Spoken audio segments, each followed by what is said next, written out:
Electric vehicles are older than what's become the modern internal combustion engine standard model, having initially arrived in the first half of the 19th century, around the same time as early electric motors, which were the first means of converting electrical energy into mechanical energy, allowing electricity to make things move rather than just shocking people, making things glow, and sometimes setting stuff on fire. We didn't get something approximating the eventual modern iteration of an electric vehicle until later that century, when in 1859 the lead-acid battery was invented, which allowed for the recharging of an electricity-storing piece of hardware, rather than just the one-off use of something that then had to be replaced. So this is what made an electric vehicle feasible over time, the battery capable of being refilled with energy, rather than serving as a one-time, then it's done sort of novelty. The lead-acid battery was massively improved upon in 1881,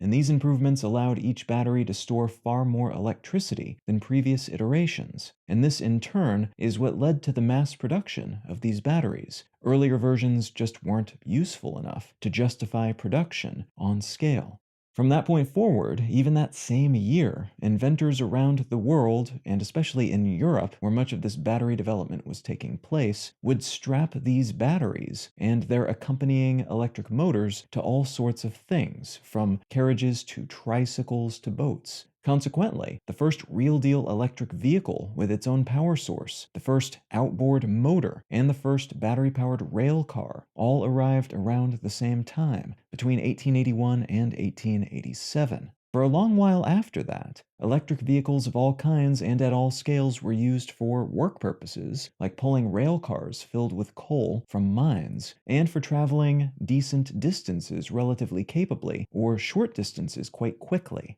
Over the next few decades, battery-powered taxis popped up in London and New York City, and early electric cars were preferred over competing internal combustion and steam-powered alternatives because they didn't require the long startup period suffered by the latter, and didn't require gear shifts, hand crank starts, or generate clouds of smelly gases like the former. In the year 1900, in the United States, about 40% of vehicles on the road were steam-powered, 38% were electric, and only 22% were powered by gasoline. It has been speculated that the ornate decorations and feminine-focused luxury marketing of the electric vehicles of this era may have contributed to this power source's decline in the overall US automobile mix by a few decades later. But improvements to American roads, which reduced travel times and improved drivers' ability to travel great distances, which electric cars generally could not do, at least not at the same level as petroleum-powered cars, also likely played a role, as did the global near-simultaneous discovery of huge quantities of petroleum, which led to a boom in gas-powered everything,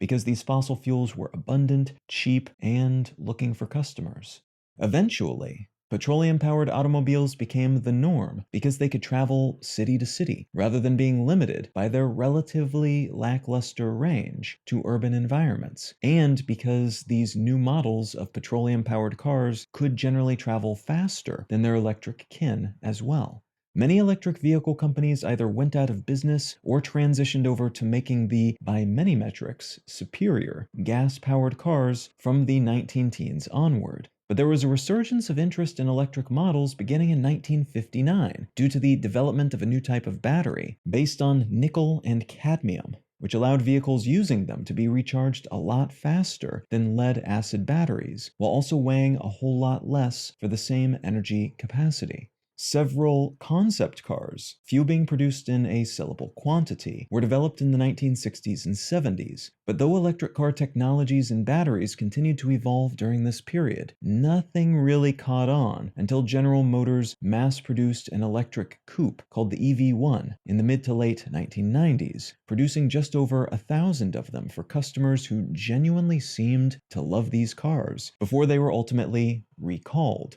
and most of them, which were leased instead of sold, were reclaimed from now quite unhappy customers who were pissed about that recall decision. And this decision largely seemed to be the consequence of GM realizing that this wasn't going to be a profitable niche for them. And it was also maybe related to a lawsuit brought by the major car companies in the US against the state of California, which had tried to require that these car companies all make electric vehicle models for environmental reasons. But that successful counter legal action on the part of these car companies watered down those requirements, allowing them to make a few more fuel-efficient cars and eventually hybrid cars instead of having to make electric vehicles. Now, that theory implies that GM pulled this electric model because it was more profitable for them to make somewhat more energy-efficient petroleum-powered cars instead, and they were now legally allowed to do that instead of having to invest more completely in these electric vehicles they were dabbling in.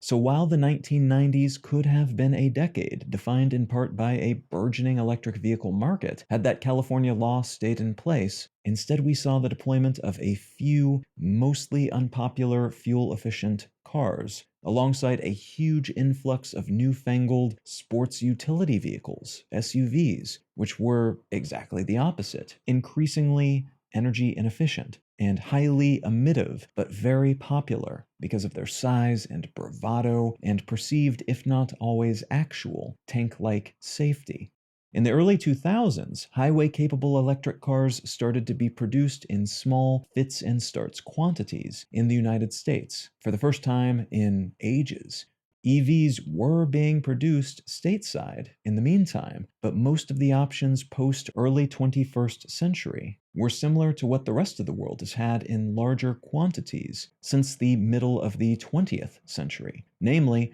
smaller golf cart-sized vehicles that were slow, couldn't go very far, and were generally optimized for specific industry use cases, like, for instance, serving as golf carts, or for rickshaw-like taxi purposes.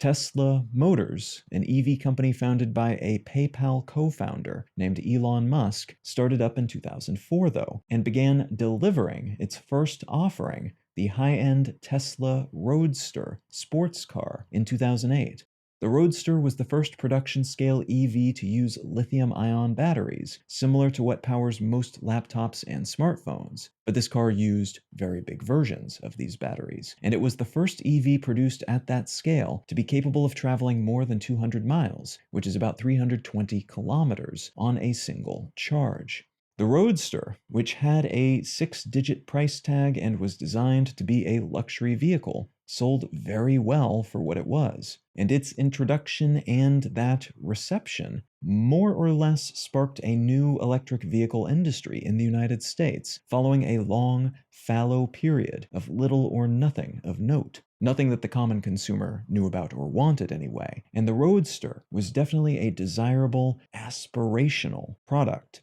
meant to compete with and beat high-end internal combustion engine-based cars according to their own standards. What I'd like to talk about today is what the EV market looks like now, headed into 2023, and what the entrance of a Chinese EV company called BYD could mean for the American and global EV markets over the next couple of years.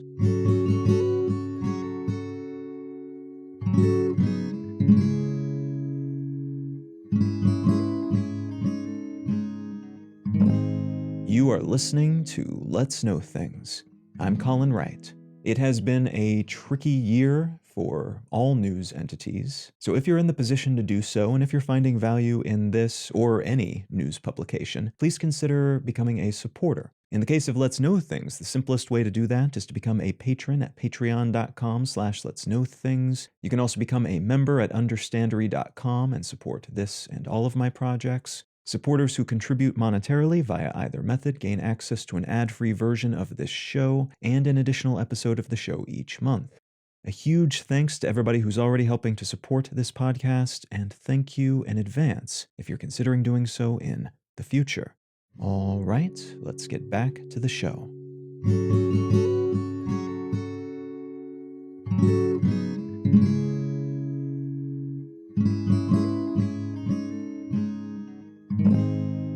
article I'd like to start with today comes from Bloomberg, and it's entitled, "China Has Shot at Seizing a 60% Share of Global EV Sales This Year." As of the day I'm recording this, a share of Tesla stock will cost you just over $170. That's down from a high a little over a year ago, back in November of 2021, of more than $400 per share. It's at less than 50% of that high as of the middle of December 2022. This drop in market valuation is partially linked to the maybe impending recession that many people are worried we're looking down the barrel of during the last month of 2022, but it's also related to the, let's call them hijinks, of Tesla founder Elon Musk, who among other things has made some, for quite a few would-be Tesla buyers anyway, unpopular political and ideological comments over the past year or so, and who has carved an erratic and very public path to owning social network Twitter,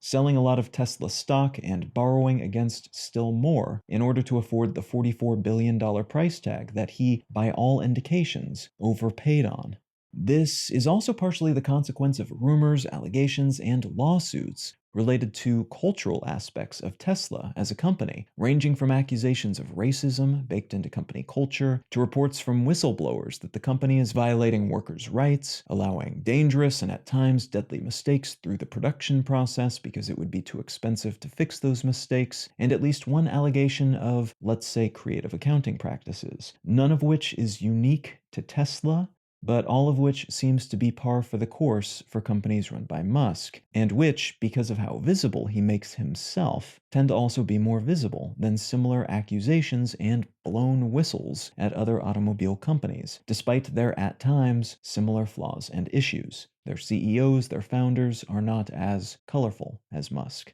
Though it arguably jump-started the modern US electric vehicle market, Tesla is also beginning to see a lot more competition, especially from traditional automakers, most of which are spinning up their own portfolio of EVs alongside battery-making plants, rare earth element supply chains, and other things that Tesla has sometimes angled for, sometimes invested in, but in both cases with mixed success. This is the result of these companies reading the writing on the wall as the world's governments make increasingly hardcore commitments related to emissions of the sort most automobiles still produce, but it's also the consequence of regulations that are beginning to pop up here and there, including, once again, in California, which will no longer allow the sale of new fossil fuel-powered vehicles from 2035 onward. And California is a huge market, but it's also just really inconvenient and pricey to produce varying models of cars for different states in the same country. And a bunch of other states have said that they would honor California's commitment on this. So it makes more sense economically for most of these companies to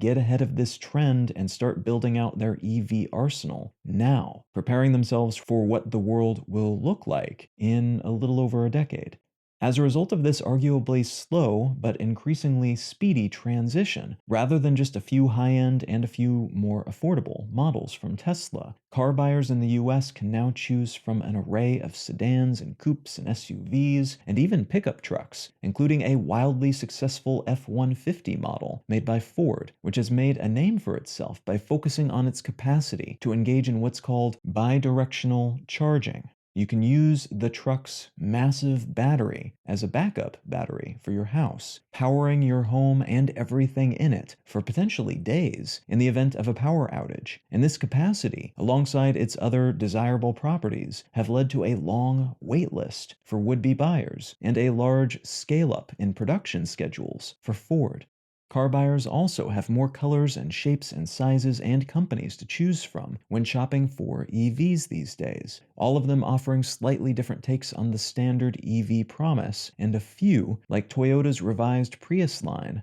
alongside similar, less well-known options from other brands, continuing to offer the relative flexibility of plug-in hybrids, which are, at this point, electric vehicles with smaller batteries, allowing them to go tens of miles, usually, rather than hundreds, on pure electricity, but as part of that trade-off, also possessing a small internal combustion engine. So the market is expanding, and it's primed to become even more competitive as incentives from the Inflation Reduction Act come into effect. which, among other things, should substantially reduce the cost of EVs produced in the United States because of programs tucked into that larger act.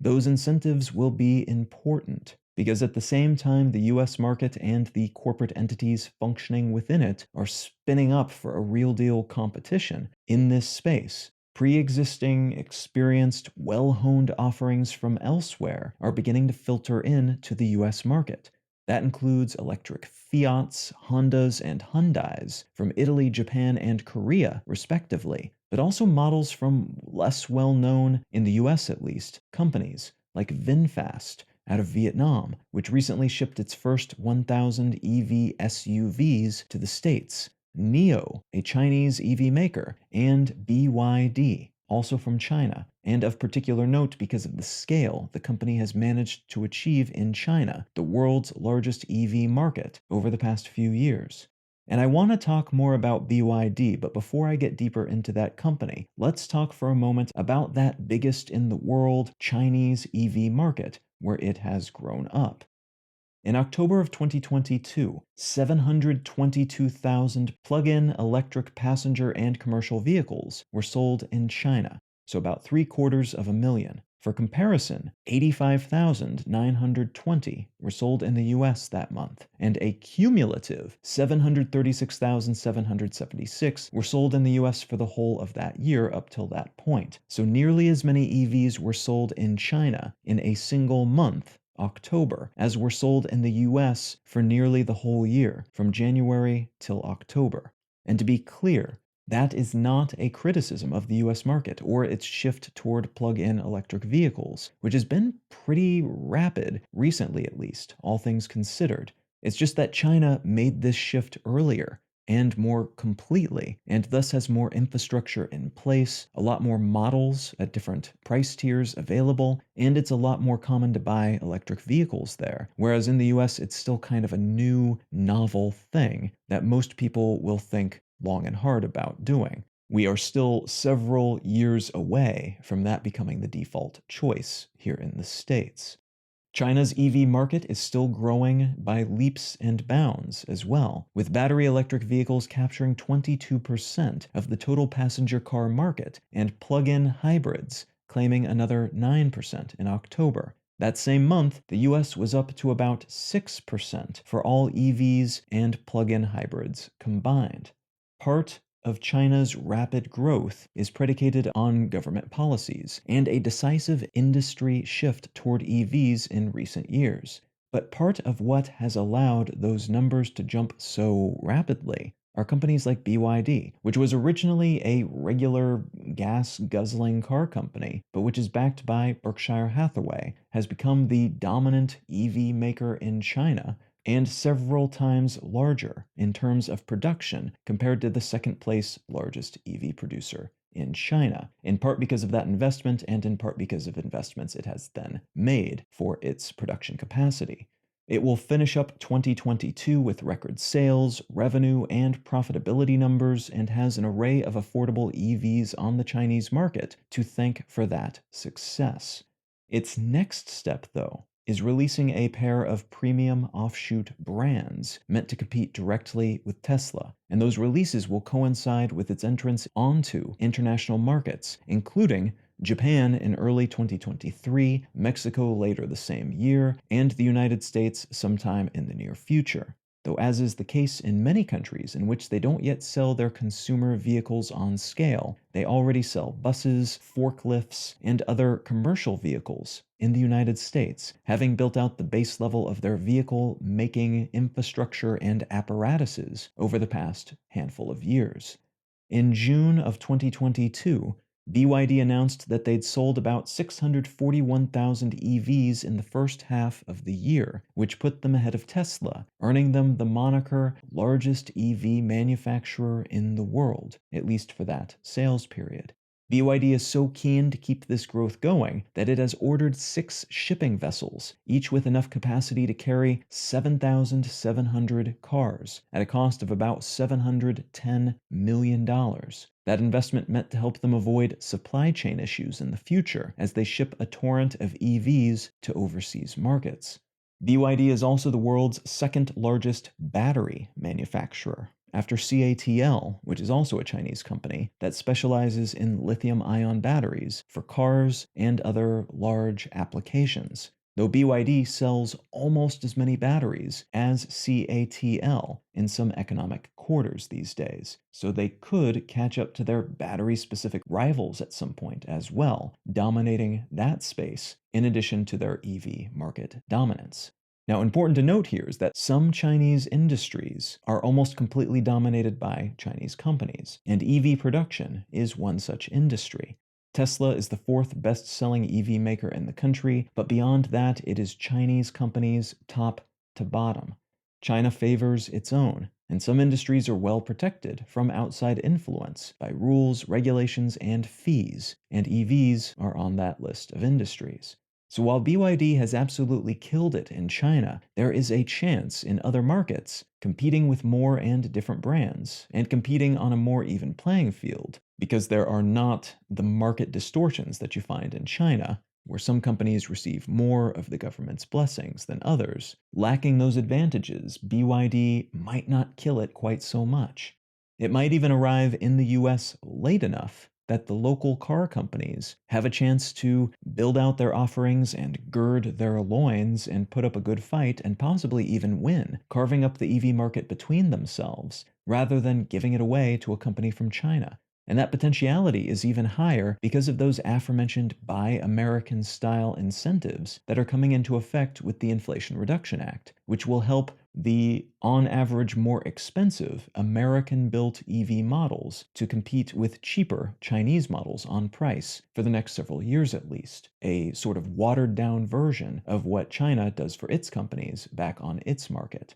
This is one facet of a larger competition between companies and the governments supporting them to claim facets of the burgeoning green economy, defined at least for now by things like EVs, batteries, heat pumps, and the materials required to build these sorts of products: lithium, steel, copper, and so on. Those who take a commanding lead in this space today set themselves up to own a larger chunk of the future transportation ecosystem, and possibly the overall energy generation and storage and everything connected to those things ecosystems a decade or two in the future, when a lot of the novelty we are muddling through right now will be the norm. So this isn't just a rush to sell a bunch of cars each year for profit, it's a rush to claim market share, with the intention of then holding and expanding on that share so that the next handful of decades, and maybe more, are locked in for your company and its various stockholders. Or if you're working for the government, to get one of your corporations in control so that you and your ideologies can shape what comes next for everybody else.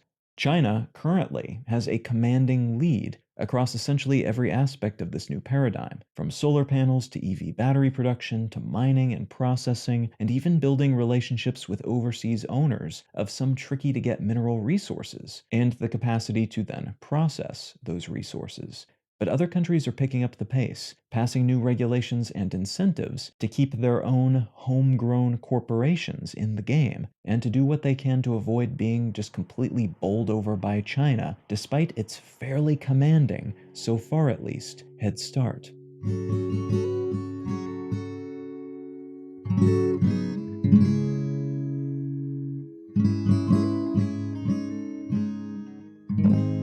If you're enjoying Let's Know Things, consider becoming a supporter. Folks who support this show at patreon.com/letsknowthings or at understandery.com gain access to an additional episode of the show each month and an ad-free version of the show. It's this support that allows me to continue producing free versions of the show each week for everyone. So if you're finding some value in what I'm doing here, and if you are in the position to do so, your support would be very much appreciated. A great big thanks to everybody who's already helping to support this show, and thank you in advance if you're considering doing so in the future. The book I'd like to recommend today is called The Dorito Effect: The Surprising New Truth About Food and Flavor by Mark Schatzker. This is a truly interesting book about food, but in particular, processed food, and the flavors, the flavorings that have been developed that have enabled the modern processed food industry.